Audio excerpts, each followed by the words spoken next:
Bem, como você já sabe, eu sou o professor Júlio Zamarian e essa é a nossa quarta aula da disciplina de História da África. Na aula de hoje, pode colocar no quadro, nós vamos trabalhar com o tema Identidades Nacionais na África Lusófona e Anglófona. Afinal de contas, de onde vêm esses termos? Quando eu falo de África lusófona ou África anglófona, eu estou me referindo aos países que colonizaram a África. Então, eu estou falando África lusófona, os países que eram dominados pelos portugueses. Anglófonas, anglo-saxões, os países que foram dominados pelos ingleses. Infelizmente, em várias localidades da África, nós tivemos essa ação colonizadora. Portugueses, espanhóis, ingleses e franceses, principalmente. Então, é óbvio que muito do que a gente estuda sobre a África tem uma influência muito grande desses países europeus. Então, por isso, esse tema. A aula de hoje ele é finalizar nossa disciplina, vamos trabalhar com as questões das identidades nacionais, com os movimentos de independência e a África começando a caminhar sem a interferência tão nociva dos países europeus que durante séculos aí exploraram o continente. Esse processo histórico na África ele é muito recente. Vários países africanos só conquistaram a independência na metade do século XX. Então são países muito novos, com muitas questões sociais e econômicas importantes que ainda estão sendo resolvidas nesse início de século XXI. Mas já é um começo, mediante tanto tempo que a África ficou explorada durante tantos e tantos séculos. Vamos ao quadro novamente? Vou colocar agora a contextualização da nossa aula. Então, na primeira parte nós vamos falar sobre como se organizaram as resistências coloniais em África. Isso é muito importante porque muitas vezes, e isso é uma maneira preconceituosa de se ver a história, dá-se a impressão de que os povos africanos ficaram resignados, ou seja, ficaram parados, esperando um dia o vento da história mudar e conseguir as independências. Na verdade, não é assim que funciona. Os países africanos, todos eles tentaram, lutaram com as armas que eles tinham em favor das suas independências. O que acontece é que esse processo não é um processo simples na história, é um processo bastante complexo. Voltando ao quadro. Na segunda parte, nós vamos falar sobre como ocorreram os processos de independência, né? Como ocorreram esses processos. E na última parte, quais são as marcas deixadas pelos governos colonialistas. É óbvio que a história desses países estão sendo construídas. Então eu não posso dizer que os países da África atualmente são pura e simplesmente um reflexo do seu período colonial. Mas sem sombra de dúvida, eu tenho que fazer essa contextualização histórica. Um continente que durante séculos sofreu dois grandes movimentos, duas grandes eras de colonialismo. O primeiro colonialismo lá do século XVI e XVII e depois o neocolonialismo do século XIX e início do século XX, é óbvio que essa dominação deixou marcas indeléveis aí no continente africano. Então hoje, estudando os processos de descolonização, de independência, contextualizando a luta dos povos africanos pela sua identidade, pelas suas nacionalidades, nós vamos também entender esse processo e a riqueza que tudo isso está colocado aí no campo da história. Espero que você goste e que essa aula consiga aí contribuir com a sua formação.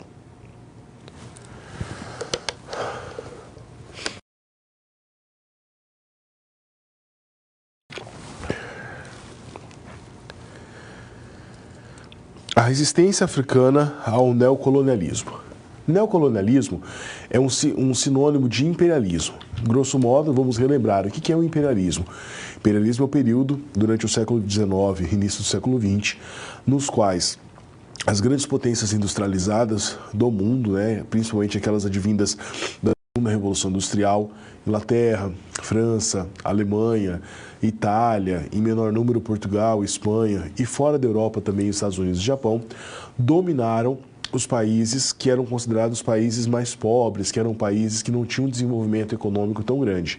Esses países estavam, alguns na América, principalmente na América Central, alguns na Ásia, mas a esmagadora maioria no continente africano. Nós já falamos sobre isso, só 2 países na África não foram dominados durante o século XIX por alguma grande potência europeia. Esse é o imperialismo. Então a gente vai estudar agora o fim desse processo. Vamos ao quadro. Então, primeiramente, no século XIX, a colonização, a neocolonização, ela era irreversível, no sentido de que essas grandes potências europeias, elas eram muito mais fortes do que os países africanos, fortes financeiramente e principalmente militarmente. Então, é uma dominação bastante solidificada. No neocolonialismo, nós temos vários tipos de exploração, e aí é uma coisa a ser pontuada. Essa exploração, ela não é apenas, então, somente uma exploração econômica, mas também uma exploração cultural e uma perda da soberania de maneira muito grande. A dominação, então, sobre a África é uma dominação completa. Não é só dominar o território. Dominava-se a economia, né? Então dominava o seu território, os meios de produção, muitas vezes a retirada de matéria-prima, mão de obra farta e barata que era utilizada naqueles lugares, mercados consumidores, economicamente o país era estrangulado. Além disso, você tinha uma dominação cultural. Os hábitos dos nativos africanos eram colocados num segundo patamar. Dizia-se que esses hábitos eram hábitos incivilizados, hábitos bárbaros e que não deveriam ser mais colocados. No lugar disso, são colocados os hábitos dos europeus. A gente fala muito das linguagens, né? Os países africanos que falam hoje português, espanhol, francês, inglês, mas não é só a linguagem. Tem a ver também com o aspecto cultural, vestimenta, danças, folclore, religiosidade, todos esses aspectos fazem parte dessa dominação. Então, uma dominação econômica, uma dominação também cultural. E essas duas conjunturas combinadas fizeram com que a própria identidade desses povos africanos fosse questionada. Então, por isso também é a questão de uma dominação por conta da perda da sua soberania. Quando a gente fala que um país perde a soberania, não significa que ele perdeu apenas a sua autoridade, apenas o seu governo ou apenas a sua liberdade. Ele também perde a sua identidade. A identidade nesse contexto como conceito histórico. O que é uma identidade nacional? É aquilo que faz com que pessoas de um determinado país se identifiquem como esse país. Como que eu explico isso de uma maneira mais simples? Pense no Brasil. Como é que faz você se sentir brasileiro? Você tem a língua portuguesa, você tem a identificação dos símbolos pátrios, então a bandeira, o próprio formato do território nacional, a história desse país, a culinária, a música, a dança, folclore, tudo isso faz parte da identidade. E todos esses elementos de identidade que eu acabei de citar foram retirados desses povos africanos. O território foi modificado, as bandeiras que sequer existiam e as que existiam foram colocadas em segundo lugar, a história foi apagada, os hábitos foram menosprezados. Então é uma dominação extremamente violenta e é óbvio que a reconstrução dessa identidade, dessa soberania, demorou bastante. Voltando ao quadro. O neocolonialismo também se relaciona com a perda da soberania em outros aspectos. Por exemplo, a tomada de consciência, a resistência e as lutas que esses povos tinham pela sua independência.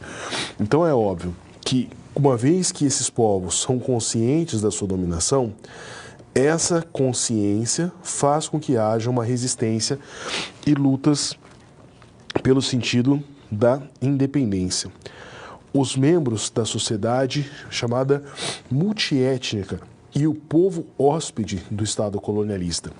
A identidade étnica versus a identidade nacional. Vamos pegar um exemplo como a África do Sul, que nós conhecemos hoje. O território conhecido como África do Sul, ele é uma construção histórica dos povos que dominaram aquela região. A África do Sul foi dominada no início da colonização por holandeses e depois pelos ingleses. Então essa era a identidade nacional construidamente, forçosamente pelos ingleses naquela região. Não era a identidade étnica. Por quê? Num território onde haviam 3, 4, 5 povos diferentes, etnias africanas diferentes, todos eles foram congressados num único país. Então você tem essa dualidade entre a identidade nacional dessa nação construída pelos europeus e essa identidade étnica. Esse conflito, muitas vezes, fez com que os movimentos de independência, os movimentos de questionamento da ordem africana, da ordem europeia sobre os africanos, demorassem a acontecer. Em que sentido? Muitos desses povos que dominavam, que estavam nessas regiões, que foram dominadas, que foram unidas num único país, eram povos inimigos entre si. Eles tinham culturas diferentes. Lembrando a nossa primeira aula, eu engano achar que esses povos africanos eram uníssonos, que a África é uma coisa só. Não, os africanos são vários grupos, a África é plural. Então, muitas vezes, esses grupos tinham linguagem diferente, religiões diferentes, muitas vezes tinham conflitos anteriormente colocados, e essas etnias diferentes dentro de um mesmo país tiveram que se unir contra um inimigo comum, que era essa dominação europeia. Então, essa identidade étnica versus identidade nacional era um problema no século XX e continua a ser um problema até hoje. Você tem vários países da África que estão em guerra civil. Por quê? Porque pós-independência, esses países ainda lutam, esses povos, esses grupos étnicos ainda lutam por soberania, por questões nacionais, muitas vezes por grupos que são separatistas. Você tem aí países que ainda se separam no continente africano, principalmente na segunda metade do século XX se separaram. Então são questões complexas para a gente entender essa questão da soberania, da identidade nacional do chamado período pós-descolonização. Qual que é o período da descolonização africana? Você tem em várias épocas, mas a grande força, o grande mote é pós-Segunda Guerra Mundial.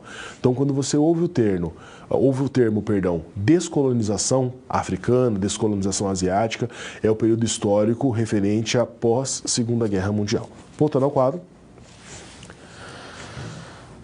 Além disso, nós temos, deixa eu só colocar aqui um termo que é bastante importante, então, essa questão da chamada pós-descolonização a partir de 1945, a partir do pós-Segunda Guerra Mundial.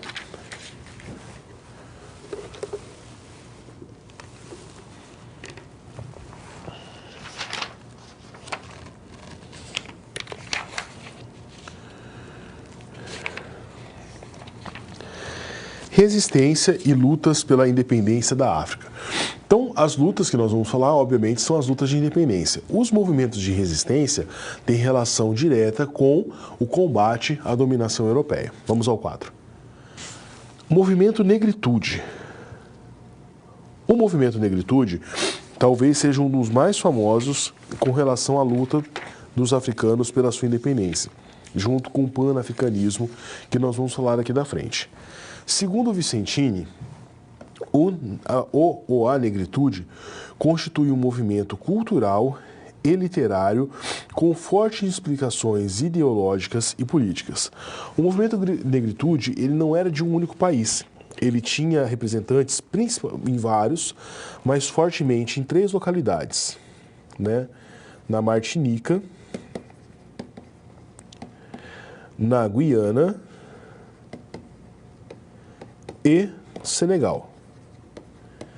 Professor, e de onde que vem esse termo negritude? Esse termo negritude vem de uma palavra, negre, negré, depende aí da pronúncia, é uma palavra francesa.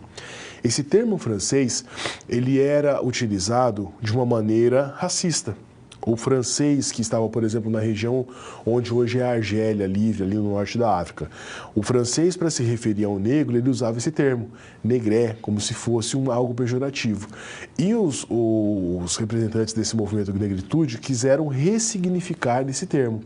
Então, esse termo negré, foi ressignificado e acabou sendo um símbolo da luta dos africanos por sua independência.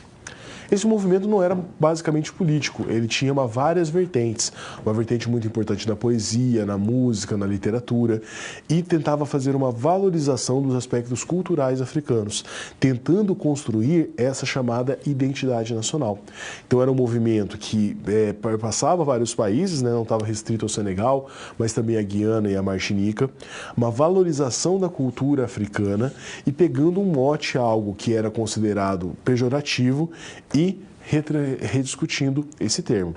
Até hoje nós usamos isso, Djamila Ribeiro, por exemplo, que é uma grande filósofa, pensadora brasileira, que fala sobre a luta do movimento negro no Brasil, das reafirmações africanas, eles usam esse termo, movimento negro, a negritude, em combate à chamada branquitude. Então, o que seria a branquitude no Brasil?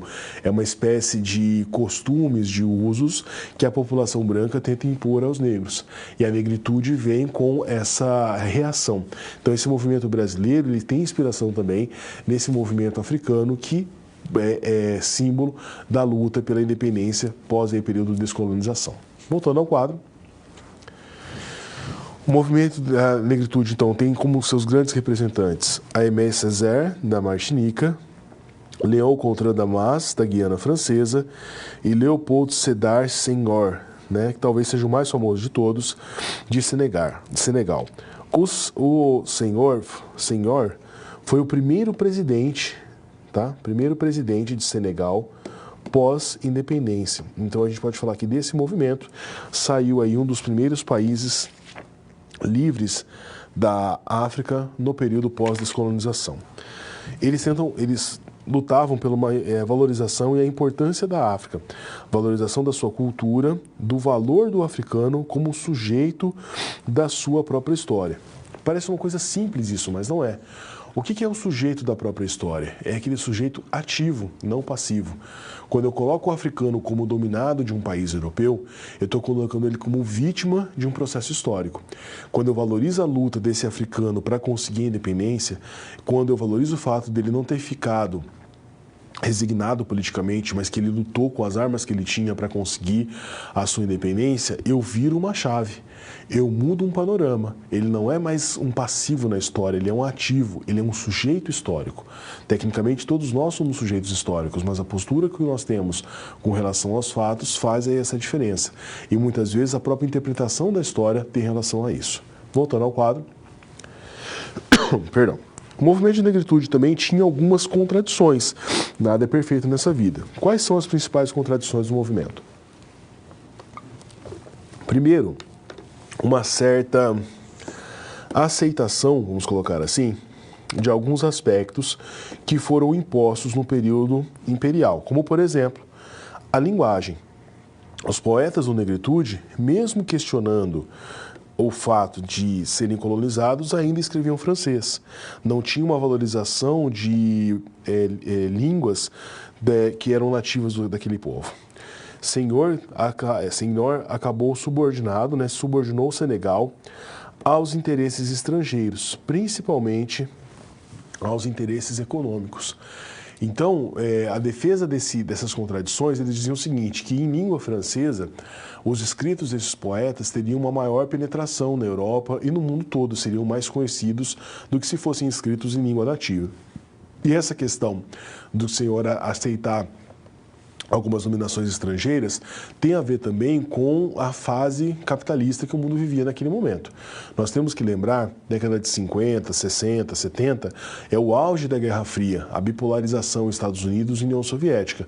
E é lógico que um país recém-independente como o Senegal ainda não teria força para lutar nesse ambiente. Então, muitas vezes, ele acabou aceitando de uma maneira passiva algumas determinações desses países, dessas chamadas supergrandes potências. Mas isso também é digno de nota e é digno de crítica, uma vez que seria um movimento que lutava pela uma identidade africana, no caso específico aqui de Senegal, e que poderia ter ido além, poderia ter questionado mais alguns aspectos dessa dominação, que conforme já falamos, é uma dominação econômica, política e cultural. E aqui foi um aspecto cultural que não foi questionado. Voltando ao quadro. Essa aqui é uma foto, né, para a gente conhecer o Léopold Sédar Senghor, de 1987. Agora, o outro movimento também importante, o panafricanismo. O panafricanismo, inicialmente, foi um movimento voltado para a promoção social e política dos negros na racista América. Voltou-se para a defesa da descolonização e do processo político-social da África, segundo Vicentini. Esse prefixo que nós usamos aqui, ó, panafricanismo, pan-germanismo, pan-americano, significa o quê? Uma ideia de união. Então, quando a gente fala em panafricanismo, nós estamos referindo a movimentos que são semelhantes à negritude, no sentido de que lutavam pela uma valorização da identidade africana, pela valorização da história desses povos africanos, que lutavam pela independência desses povos. Mas a ideia aqui é da união, que pós-descolonização esses países pudessem se unir. Lógico que a utopia, o sonho, seria uma África inteira, um continente inteiro unido, mas utopicamente, porque na prática isso seria inviável, mas que pelo menos se unissem alguns países pós-independência. Isso lembra muito ou que os chamados libertadores da América, né, José de San Martín e Simão Bolívar, tentaram na América. Eles foram responsáveis, né, ajudaram, contribuíram pela independência de vários países, como Venezuela, Colômbia, Equador, a própria Argentina. E a ideia deles era unir esses países para formar grupos econômicos mais fortes, culturais mais fortes, o que acabou não acontecendo. Na África você tem o mesmo sentido, a ideia de unir vários grupos, unir vários povos, para que eles tivessem uma força econômica, política, social maior, mas não acabou acontecendo. Mas o movimento em si ainda é muito valorizado. Voltando ao quadro, as lutas pela independência intensificaram então no pós-Segunda Guerra Mundial, então pós-1945. Nós não podemos deixar de falar, de ressaltar sempre essa questão do chamado mundo bipolar, a bipolaridade. Então, Estados Unidos e União Soviética, os dois blocos eram favoráveis à independência nas colônias, principalmente pelo aspecto econômico. E você tem a ONU, a Organização das Nações Unidas, criada justamente pós-Segunda Guerra Mundial, e que vai defender o direito à autodeterminação desses povos. No século XX, essas potências imperialistas, elas eram anacrônicas. O mundo geopoliticamente estava mudando.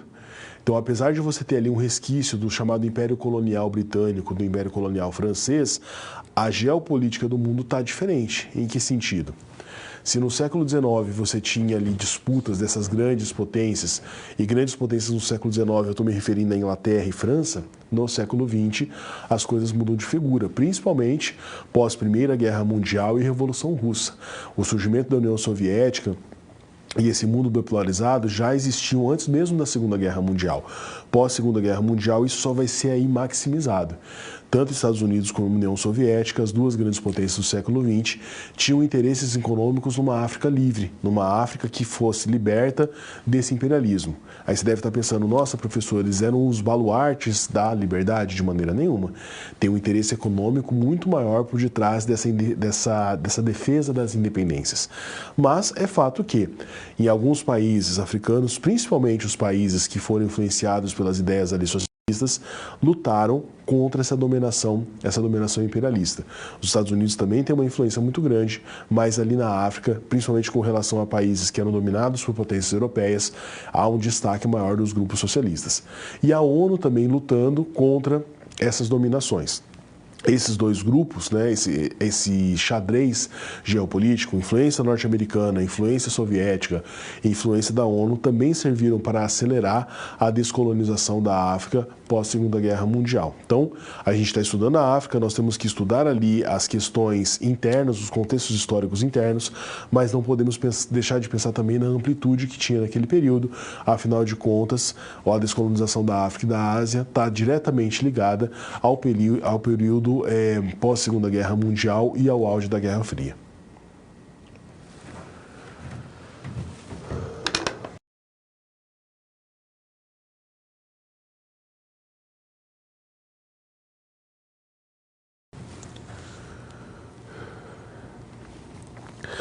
Nacionalismo e independência, Cabo Verde, Guiné-Bissau e São Tomé e Príncipe.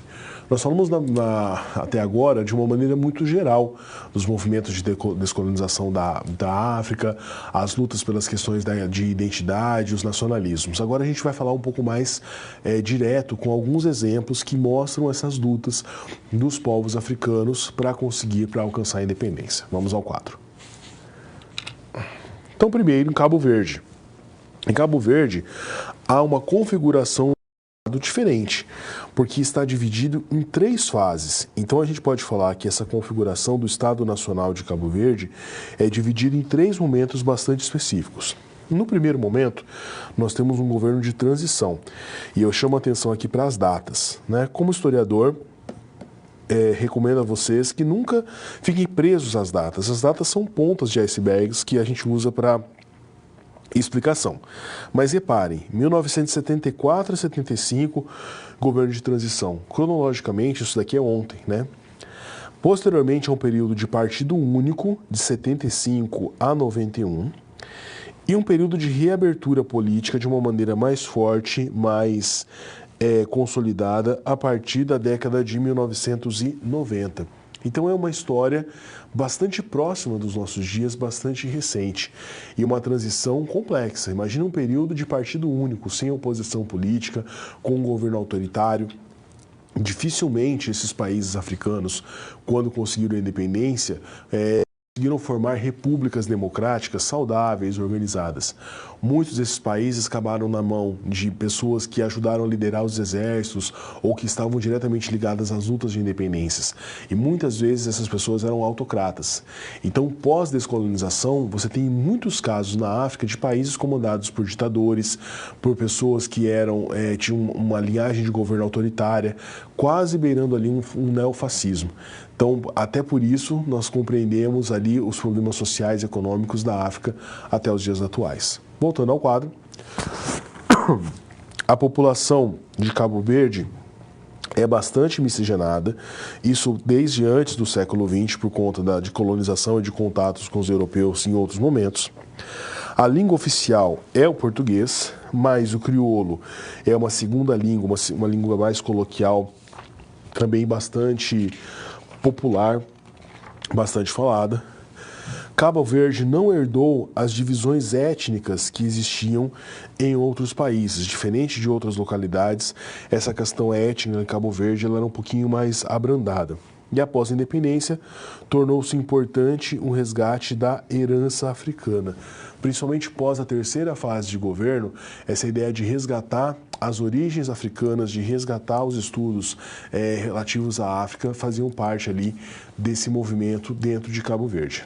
É interessante perceber o seguinte, há alguns pesquisadores que fazem uma história comparativa entre países africanos, principalmente lusófonos, né, como o caso de Cabo Verde, e o Brasil. E eles percebem o seguinte, alguns aspectos culturais, como a religião, quando eles buscam uma origem pré-período imperialista, né, ou colonialista na África, eles acabam vindo estudando para o Brasil. E por que isso? Olha que viagem histórica mais importante.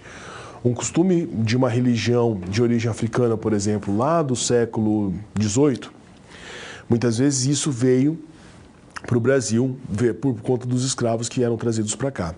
E esse aspecto cultural acabou se conservando aqui, né, em pequenas comunidades, em pequenas regiões. Esse aspecto cultural religioso muitas vezes acabou se perdendo em Cabo Verde, por conta das dominações que eles tiveram sucessivas. Então, há aspectos culturais de origem de Cabo Verde, estou dando Cabo Verde só como um exemplo, que são mais conservadas quando você estuda povos de origem africana no Brasil do que em próprio Cabo Verde. Então, esse resgate dessas heranças africanas relaciona-se também com um país como o Brasil, que é um país americano, mas que tem uma história ali muito próxima, muito relacionada ao continente africano. Voltando ao quadro.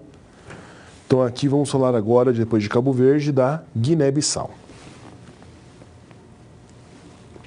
Guiné-Bissau, então, em 56, foi criado o Partido da Independência da Guiné, com o líder Amílcar Cabral. Em 61, ocorreram vários movimentos de guerrilha contra a autoridade portuguesa. Professor, qual que é a diferença de uma guerra e de uma guerrilha? Uma guerra é algo mais sistematizado, é algo mais oficial. Um país e as forças militares daquele país se unem contra outros. Uma guerrilha é um movimento mais pulverizado.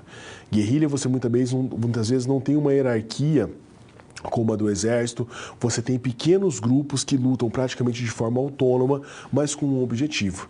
Guerrilhas são muito comuns em países que estão tentando independência, em países que estão lutando contra a opressão de um inimigo maior, e são bastante eficientes em vários casos, como esse da Guiné-Bissau.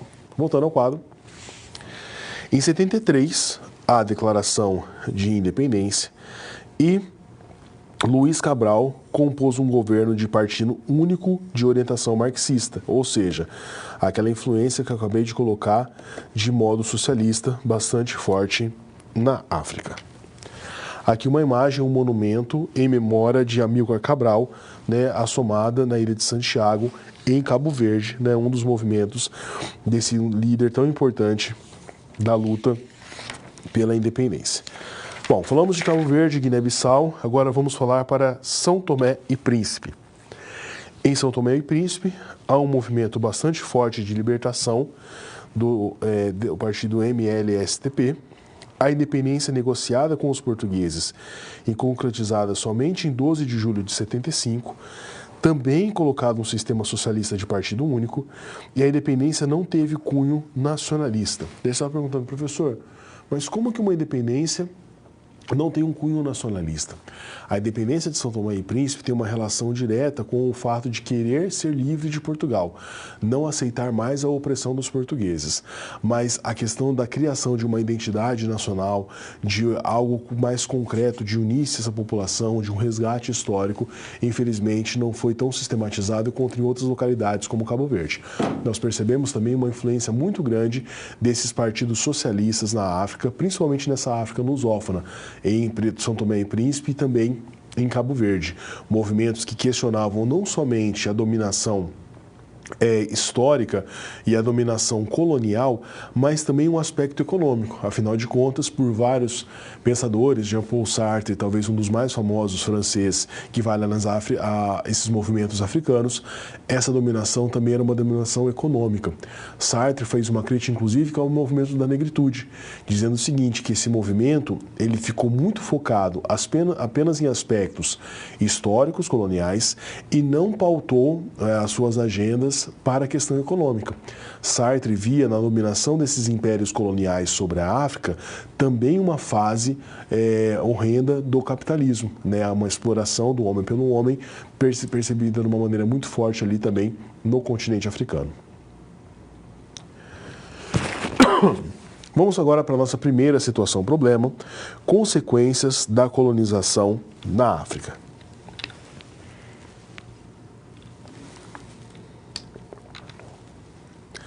Apresentando a SP.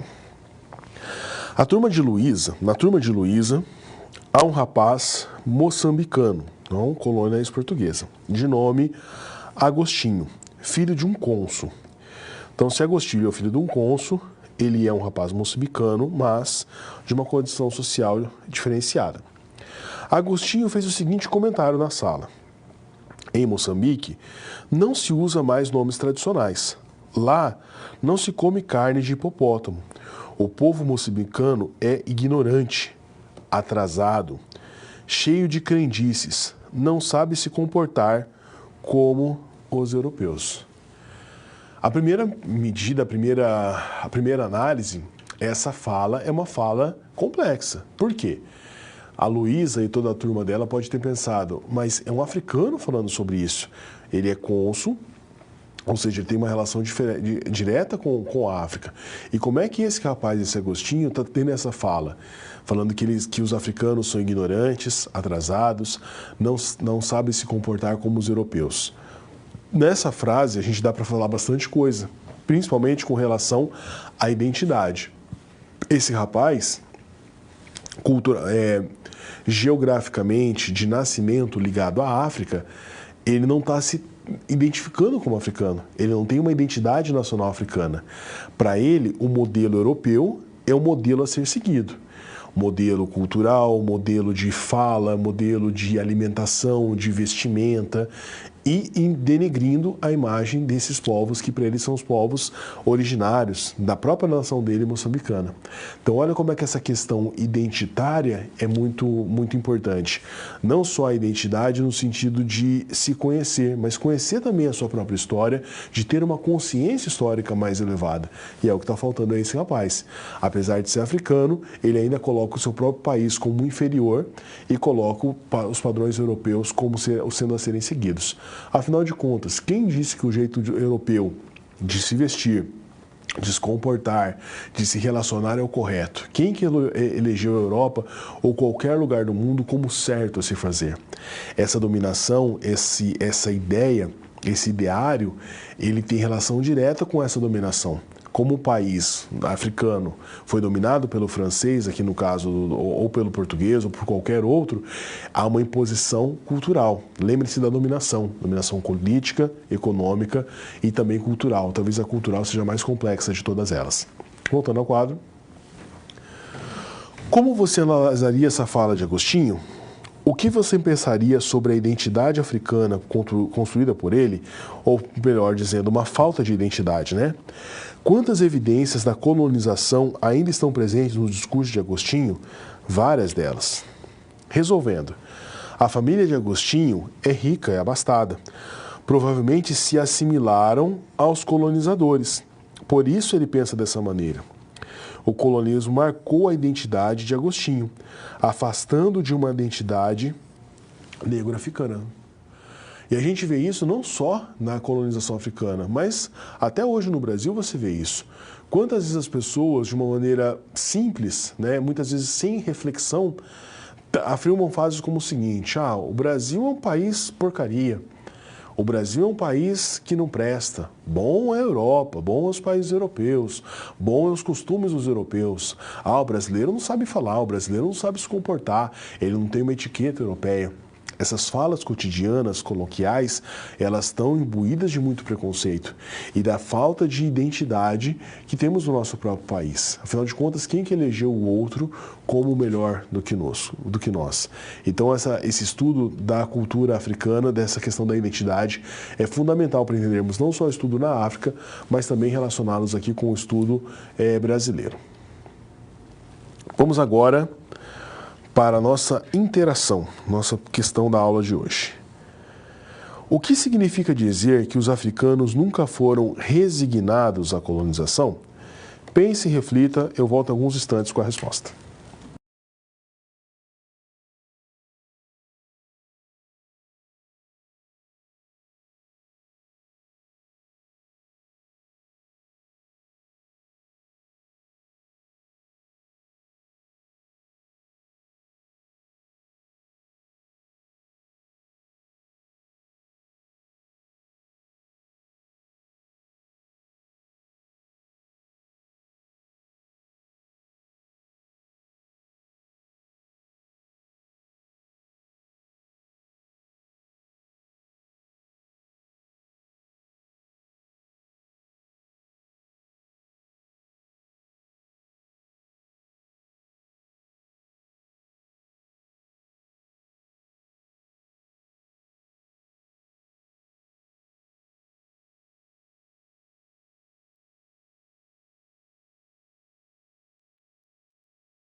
Bom, o que significa então dizer que os povos africanos nunca foram resignados?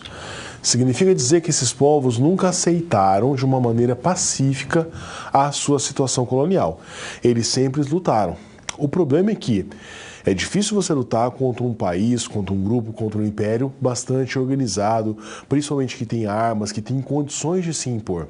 Então, num contexto histórico favorável, pós-Segunda Guerra Mundial, nos quais as grandes potências europeias, mesmo as que venceram a Segunda Guerra Mundial, como a Inglaterra e a França, gastaram muito dinheiro, investiram muito para vencer a guerra, tiveram muitas perdas nos seus territórios, não só perdas humanas, mas também parques industriais destruídos, gastaram muito dinheiro para se reconstruir.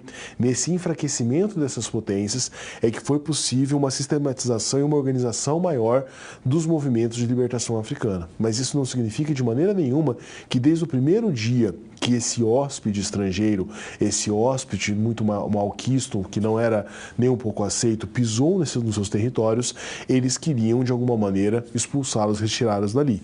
Sempre houve esse processo, sempre houve esse viés, mas a questão é que por conta da pujança, da força desses países, isso não foi conseguido somente depois do período da Segunda Guerra Mundial. Então, eles não eram resignados, eles não eram alienados, eles não aceitavam pacificamente a sua condição, mas lutavam com as armas que eles tinham para conseguir se tornar independentes.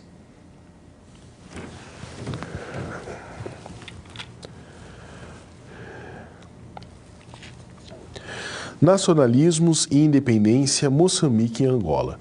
Então, nós já falamos das movimentos de independência em alguns países, falamos de Cabo Verde, falamos da Guiné-Bissau, falamos também de São Tomé e Príncipe. Então, agora a gente vai falar de outros países que conseguiram a independência, países esses lusófonos. Vamos ao quadro.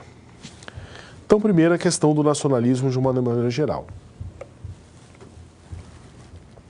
Esse nacionalismo está ligado em Moçambique e Angola a alguns fatores. Segundo Alfagali, esses países construíam suas nacionalidades em uma estrutura de independência obtida por meio de lutas armadas contra os regimes coloniais. Então eram movimentos muito mais violentos, nada pacíficos, afinal de contas, queria ser a independência de uma maneira mais assertiva. Em Moçambique, o conflito armado dura 10 anos. Olha, a gente fala tanto da Segunda Guerra Mundial que durou 6 anos, aqui nós temos 10 anos de guerra. Principalmente ligado à Frente de Libertação de Moçambique, chamada de Frelimo, e às Forças Armadas de Portugal. De 77 a 92, nós temos uma guerra civil, o governo da Frelimo versus a resistência nacional moçambicana. Façam uma conta. 64, 74, 84, 94. Durante 28 anos, Moçambique esteve em conflito. De 64 a 74, a luta pela independência contra Portugal, contra o exército português. 10 anos, não são 10 meses. E depois de 77 até 92, nós temos uma guerra civil entre dois grupos que queriam tomar o poder do país. Se a Europa foi totalmente destruída, boa parte destruída em 6 anos, e demora-se um bom tempo para ela se reorganizar, imagine um país que já era um país pobre africano, porque era explorado por um país europeu. Depois de 28 anos praticamente ininterruptos de conflito, qual que é a situação desse país? Então isso ajuda a explicar por que muitos países da África hoje passam por problemas. Eu gosto muito de trabalhar isso com os alunos, principalmente quando trabalho com o ensino fundamental, com o ensino médio, porque essas gerações são mais novas, então muitas vezes eles não têm essa visão. Um aluno, um adolescente, que vê um continente africano repleto de países pobres, países que têm um índice de analfabetismo muito grande, países que têm um índice de desenvolvimento humano, IDH, muito baixo, que tem vários problemas, e olham para a Europa, rica, desenvolvida, pelo menos em boa parte dos seus países, é fácil, num olhar descuidado, dizer o seguinte: é mesmo verdade aquela história de que os africanos vão atrasados e os europeus são evoluídos. Mas como você descortina a história com esses alunos, quando ele entende esse processo de imperialismo, de colonização, que esses países africanos foram explorados sistematicamente por séculos, sofreram guerras civis, a gente entende por que a África está nessa situação até hoje. É óbvio. Você tem avanços, você tem melhorias, você tem pujanças, você tem países africanos que estão se desenvolvendo de uma maneira muito grande. Talvez a África do Sul seja o grande expoente, mas ainda há muitos problemas. E é fácil também entender por que países europeus pequenos, muitas vezes sem grandes recursos naturais, conseguiram enriquecer tanto no século XIX e no século XX. Afinal de contas, conseguir se desenvolver, conseguir enriquecer às custas da exploração de outro país é fácil, né? Então a gente consegue entender melhor esse contexto quando a gente faz análises dessas guerras, desses movimentos de independência, desses movimentos de guerra civil no continente africano. Voltando ao quadro,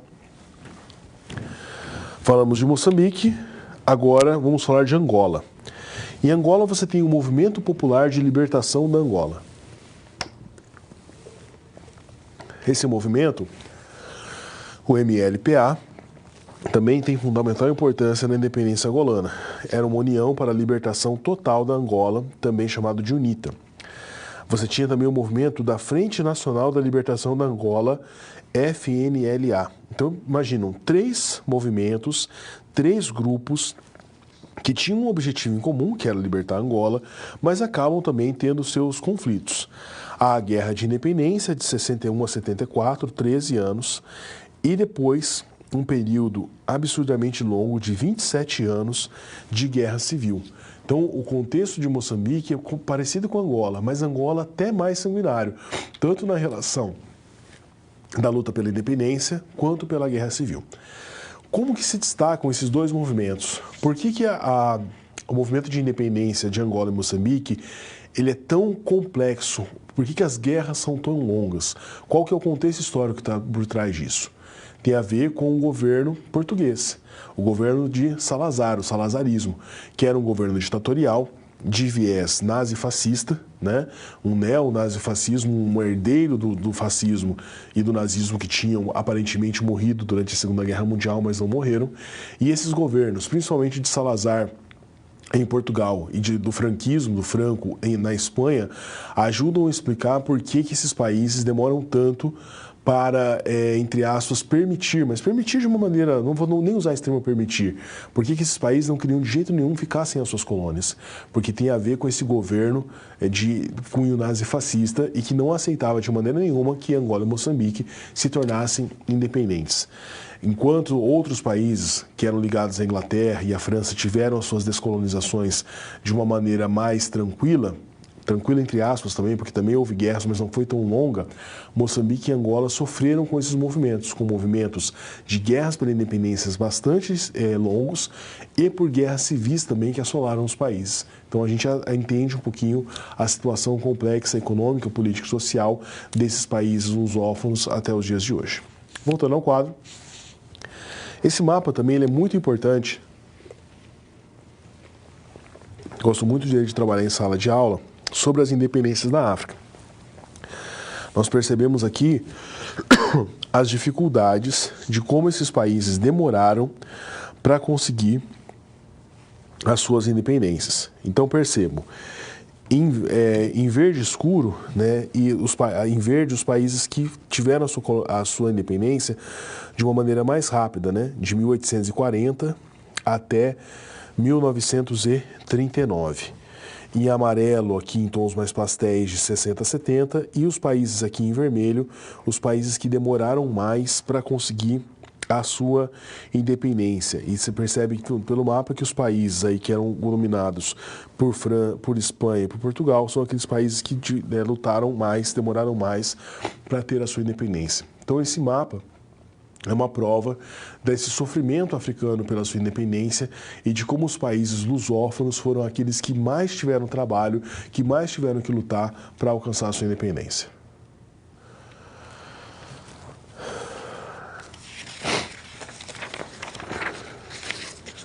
Colonização inglesa e conflitos na região da África no Sul. Falamos bastante dos países lusófonos, agora a gente vai falar dos anglófonos.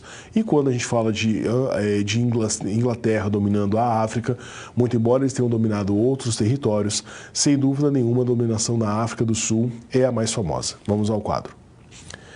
Então, a região da África do Sul, não é o país África do Sul, tá? A região da África do Sul, da atual Cidade do Cabo, era ocupada por um grupo étnico nativo, os Khoikhos, e o interior por povos de língua banta, os mesmos bantos aí que chegaram no Brasil no período colonial. Ainda no século XVII, 1657, os holandeses calvinistas, fugindo de perseguições religiosas, começaram a colonizar a região da Cidade do Cabo. Havia muitos conflitos entre esses colonos e os Khoikhos, e os colonos camponeses, chamados de boeres. É desse grupo holandês que começa uma colonização na região onde hoje é a Cidade do Cabo, lá no século XVII, dos boeres, que vai ter início do processo do apartheid. Cuidado com as determinações históricas. Os boeres não criaram sistematicamente, da maneira como nós conhecemos, o sistema do apartheid no século XX. Mas a origem dessa ideia de separação, de segregação de regiões, por exemplo, para brancos e para negros, vem desse período. Também é com os boeres que começa a desenvolver uma nova linguagem, o chamado Afrikaner. Esse Afrikaner é um misto de língua holandesa com algumas origens africanas, com alguns traços linguísticos africanos. Esse Afrikaner, ele era muito falado, né, durante o período colonial, durante a dominação feita pelos ingleses na África do Sul, muito embora ainda seja falado hoje, mas perdeu um pouco aí do seu valor, da sua penetração, vamos colocar assim, na sociedade. Então essa colonização africana, ela, além do viés inglês, ela também tem uma origem holandesa muito antiga, desde o século XVII a região estava sendo dominada. Voltando ao quadro. A colonização inglesa, então, só começou no início do século XIX, em 1806. Eles se estabeleceram na Cidade do Cabo e começaram a contestar o costume dos boeres.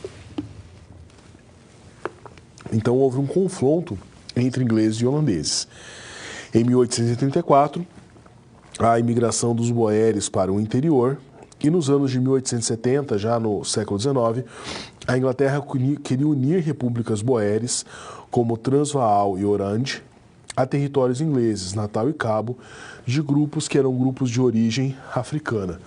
Então, além da toda a complexidade que a gente pode imaginar quando um país europeu domina um território africano, na África do Sul você tinha ainda a disputa de dois países, holandeses, de uma colonização mais antiga, e ingleses de uma colonização mais recente. Todos eles se esforçando para dominar, melhor dizendo, um território que era nativamente de povos africanos. Então você imagina quão complexa era essa situação. Voltando ao quadro, vamos analisar aqui, continuar a nossa análise da colonização inglesa. Entre 1860 e 1890, há descobertas de minas de diamante e de ouro nessa região, o que aumenta ainda mais as disputas.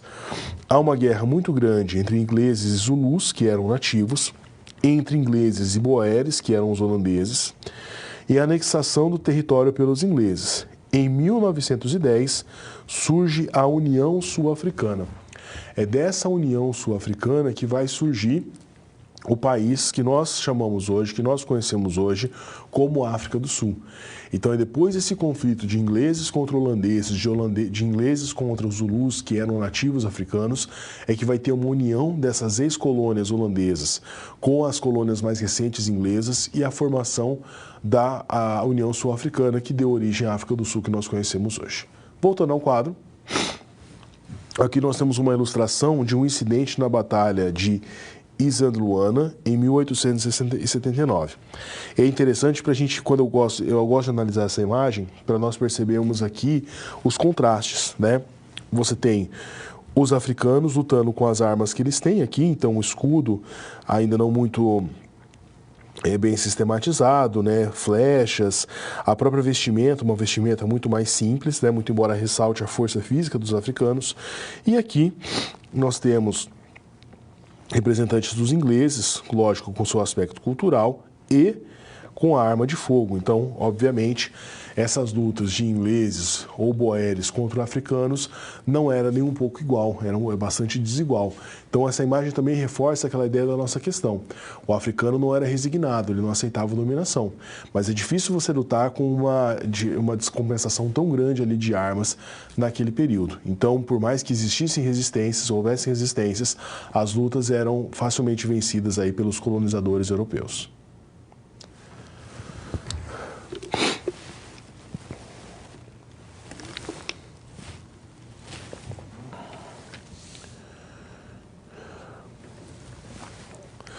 O apartheid na África do Sul. Quando nós falamos de colonização dos ingleses na Europa, a política do apartheid, sem sombra de dúvida, é a mais famosa, é a mais relembrada. É óbvio que o apartheid, nós temos que deixar isso bem claro, é uma característica do governo inglês, com uma pitada de Holanda, vamos colocar assim, na África do Sul. Mas ela é muito simbólica. Simbólica no sentido de quão violenta, de quão segregacionista, do quão irracional, até mesmo dizendo para nós hoje, foi essa política no governo sul-africano. E quantos anos demoraram, o quão difícil foi para que essa dominação tão violenta, tão vil, triste e qualquer outro adjetivo que você pode imaginar, ocorreu durante décadas no território que hoje nós conhecemos como a África do Sul. Vamos ao quadro para entender um pouco melhor sobre isso. Então, a consolidação do regime segregacionista, ela vai acontecendo aos poucos. Ela se conclui, ela termina por volta da década de 1950, mas ela já existia desde lá do finalzinho do século XVII, início do século XVIII. Quais são essas leis? Você tinha a Lei do Banco de Terras. Essa Lei do Banco de Terras limitava pouco mais de 13% do território para que os negros vivessem e todo o restante para que os brancos vivessem. Então, a maioria da população negra era espremida em territórios pequenos, territórios mal colocados, territórios nos quais eles não teriam nenhuma qualidade de vida. E boa parte desses territórios, desses 13%, ainda eram reservas de mata nativa. Então eles eram encurralados em pequenas porções de terra, enquanto que o invasor branco europeu, inglês, descendente de holandeses, mas nesse momento já muito mais ingleses, tinham ali quase 90% do território para usufruir. Voltando ao quadro. Além da lei do Banco de Terras, você tem a lei das áreas de grupos, ou seja, uma separação, bairro do branco, bairro do negro. Você tem a lei do registro populacional. Essa lei do registro, as pessoas tinham que portar um documento, como se fosse o nosso RG hoje, a nossa identidade. E nesse documento dizia se você era branco, se você era asiático, se você era negro. E a lei de conservação de diversões separadas. Talvez essa é uma das mais simbólicas e as mais famosas. É aquela lei que dizia o seguinte, que numa escada para acessar um prédio público, você tinha o lugar dos brancos subirem a escada e o lugar dos negros. Num ônibus, o fundo do ônibus eram para os negros, a parte da frente eram para os brancos. No próprio, eu já vi fotos de bebedouro de uma repartição pública, e colocado white e colored, então, ou seja, brancos de um lado, coloridos do outro, negros do outro. Ela é uma segregação forte e ela tem um aspecto simbólico muito importante, porque quando você segrega desde dos bairros, você coloca uma marca num documento, você segrega numa região da cidade, você não dá as terras. E até nos mínimos detalhes, você empreende essa segregação, é uma maneira muito forte, muito dominante de fazer esse racismo, de empreender esse racismo e também de sobrepujar esse controle. Tem um filme, eu gosto de citar alguns filmes na aula, lógico, o filme ele é uma interpretação da história, ele tem os seus viés, as suas matizes, mas alguns deles nos ajudam a compreender muito bem alguns movimentos. Esse filme ele tem o Matt Damon como ator principal, O Nelson Mandela é representado pelo Morgan Freeman e ele fala sobre a Copa do Mundo de Rugby de 1994, que foi realizada, 95, perdão, que foi realizada na África do Sul. O nome do filme é Invictus, né? E qual que é a grande sacada do filme? Ele mostra como o Nelson Mandela empreendeu uma política de não violência. Qual que era o medo que existia na África do Sul naquele momento? O medo de que, assim como em outros países, como Angola, como Moçambique e tantos outros, pós-independência, houvesse um movimento de revanchismo das pessoas que foram oprimidas durante tanto tempo e que estourasse uma guerra civil. Então o filme mostra como o Nelson Mandela soube, de uma maneira muito inteligente, não provocar uma guerra civil, apaziguar os ânimos na África do Sul para que o país pudesse se desenvolver. Não por acaso, políticas organizadas pós-Nelson Mandela, o fato de ele conseguir evitar uma guerra civil na África do Sul, ajudam a compreender por que a África do Sul hoje é um dos países mais ricos da África e considerado um dos países dos BRICS, né? Junto com o Brasil, com Índia, China e Rússia, os países que mais se desenvolvem no mundo economicamente. O Brasil, pelo menos, era isso até uns 5, 6 anos atrás. Hoje a gente está numa situação muito mais complexa. Mas faço o voto que você assista o filme Invictus, com atuações muito marcantes desses atores e que tem esse contexto social bastante interessante para a nossa análise. Voltando ao quadro, segundo o Jonge, o apartheid significa separação, segregação e designa a doutrina oficial que orientou a política do governo sul-africano até 1990. Essa segregação não era uma segregação que ocorria por um acaso, não era uma segregação não oficial, não, ela era colocada em lei, ela era pautada pelo governo, então por isso ela era tão posta. A gente pode pensar isso, eu estou pensando aqui na África do Sul, mas eu estou lembrando dos Estados Unidos. Nos Estados Unidos, na década de 40 e 50, você também tinha leis segregacionistas, num país que se vangloriava de ser uma república democrática. Olha como é que os contextos aí são bastante interessantes. Mas política norte-americana vai ser assunto aí para um outro momento, para outra oportunidade, talvez. Voltando ao quadro. O apartheid, então, marca o racismo na África do Sul, que estava colocado na própria Constituição do país. Desde a década de 1950, havia manifestações contra o apartheid, lideradas pelo Congresso Nacional Africano, o CNA. O fim do apartheid racial em 1990 é marcado também pela libertação de Nelson Mandela. Nelson Mandela era um dos líderes de vários movimentos da África do Sul que lutavam pela independência. Nelson Mandela passou mais de quase 28 anos preso, acusado de ser terrorista. Na verdade, ele não era terrorista. Ele tinha uma atuação muito forte contra a política segregacionista. Ele sai da cadeia na década de 90 e em 1994 é eleito presidente da África do Sul.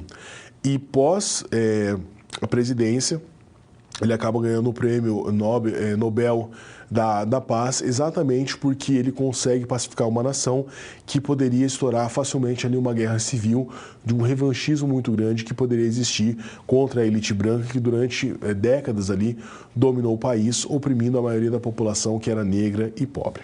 Voltando ao quadro, essa é uma das imagens mais interessantes aqui, um protesto contra o apartheid na África do Sul, ainda na década de 1980, e aqui a imagem do Nelson Mandela, já mais velho, né, isso daqui em 2008, né, pouco antes ali da sua morte. Sem dúvida nenhuma, o apartheid, então, simboliza a opressão não só do inglês como o sul-africano, mas a opressão do europeu contra o continente africano. E é simbólico também a atuação do Nelson Mandela porque mostra uma alternativa pacífica, né? Você pode conseguir a independência, você pode fazer uma união de um país, não pela guerra civil, como aconteceu em outros casos, mas tentando ali apaziguar os ânimos, trabalhando de uma maneira lógica, de uma maneira racional, de uma maneira até em certo caso amorosa, para que você tivesse um objetivo, que era construir uma nova nação, uma nação que surgiria não com o signo da violência, afinal de contas já tinha sofrido décadas com violência, mas sobre o signo da paz, da prosperidade, da tolerância entre os diferentes, para que esse país pudesse aí ser hoje um destaque, não só na África do Sul, mas no mundo todo. Vamos agora para a nossa segunda situação problema.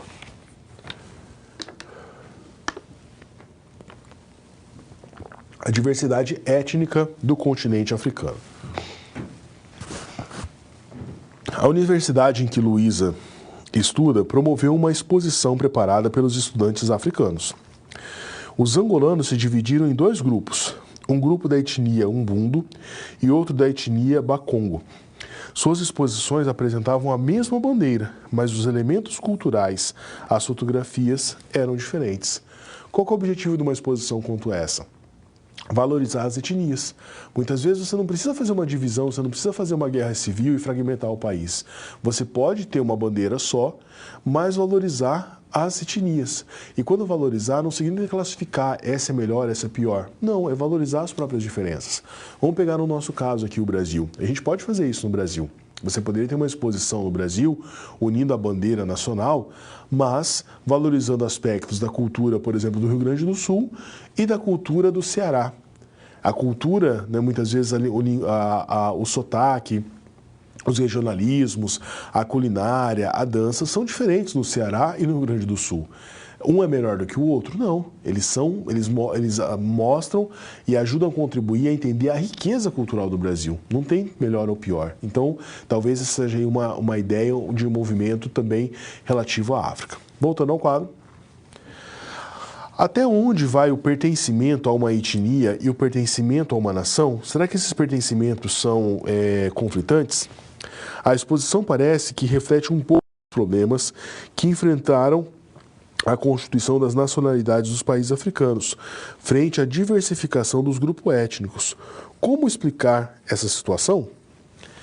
Existem duas maneiras do africanos se identificarem. Uma é pela sua nacionalidade, a outra é pela especificidade cultural, mas uma não anula a outra. Podemos perceber a dificuldade para agregar os diversos grupos sob uma única bandeira, com uma única língua, um único território, sem anular suas diferenças de grupos culturais. Talvez na África, uma das dificuldades com relação a isso é o fato de que essa nação, essa identidade nacional, ela foi imposta. Ela não aconteceu por um processo interno dos africanos, ela foi imposta por países europeus. Mas é um desafio que pode e deve ser superado, uma vez que nós podemos muito bem valorizar essas etnias sem descaracterizar a nacionalidade. Vamos agora para a nossa segunda interação. Por que no apartheid era muito importante a classificação de cor? Pense e reflita, eu volto alguns instantes com a resposta.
Bom, respondendo à pergunta por que no apartheid era tão importante a classificação de cor, porque essa classificação tentava impor uma hierarquia entre a cor branca e entre a cor negra. É óbvio que a gente sabe que isso não existe, isso é um absurdo completo, mas naquele momento essa classificação, e a classificação que era colocada inclusive em documentos oficiais, ela servia para justificar a dominação que era feita entre os brancos, né, os white na África do Sul, sobre a maioria da população que era a população negra e que sofria com a política do apartheid. Vamos agora para o nosso recapitulando, né? Nessa nossa aula, na primeira parte, nós falamos sobre a resistência africana ao neocolonialismo, defendemos o fato de que os africanos não ficavam resignados, mas sim lutavam com a força que tinham para conseguir a independência, mas o fato é que no início da colonização, esses povos africanos não tinham força para lutar contra as potências que o dominavam, e que nós temos um movimento muito forte de descolonização pós Segunda Guerra Mundial, porque esses países acabam sofrendo bastante com a guerra e não conseguiam mais ter a força suficiente para manter os seus impérios coloniais. Falamos dos movimentos africanos de organização, de sistematização, de luta contra a dominação dos europeus, principalmente o movimento Negritude e o pan-africanismo. Falamos dos nacionalismos e dos movimentos de independência de vários países da África lusófona, com destaque para Angola e Moçambique, que infelizmente depois da independência, passaram por violentas guerras civis de grupos que lutavam pelo seu poder. E no final da aula falamos sobre a África do Sul, como que foi organizado a colonização da África do Sul, primeiro com grupos holandeses, depois por ingleses, como que isso foi sistematizado ao longo dos anos e culminou ali no século XX com a horrenda política do apartheid, uma separação institucionalizada, organizada, que segregou os negros, que eram a maioria da população durante os anos, e como que essa política foi derrotada por vários movimentos, em especial por Nelson Mandela, que conseguiu ser presidente, né, depois de ficar 28 anos preso, e conseguiu de uma maneira bastante hábil evitar uma guerra civil e unir a nação sul-africana com um objetivo que era formar aí um grande país. Me despeço de vocês agora nesse finalzinho, nessa quarta aula. Espero ter contribuído, ajudado com os estudos aí de História da África. Faço votos para que vocês continuem estudando, continuem se aprofundando. Lembrando que a nossa teleaula é um início, né? Você tem os materiais de estudo, você tem fontes históricas, você tem vários autores que nós citamos durante a aula. Então, para que você tenha uma formação cada vez melhor, faço votos que você aprofunde os seus estudos. Desejo a todos aí bons estudos, boa formação e até uma próxima oportunidade.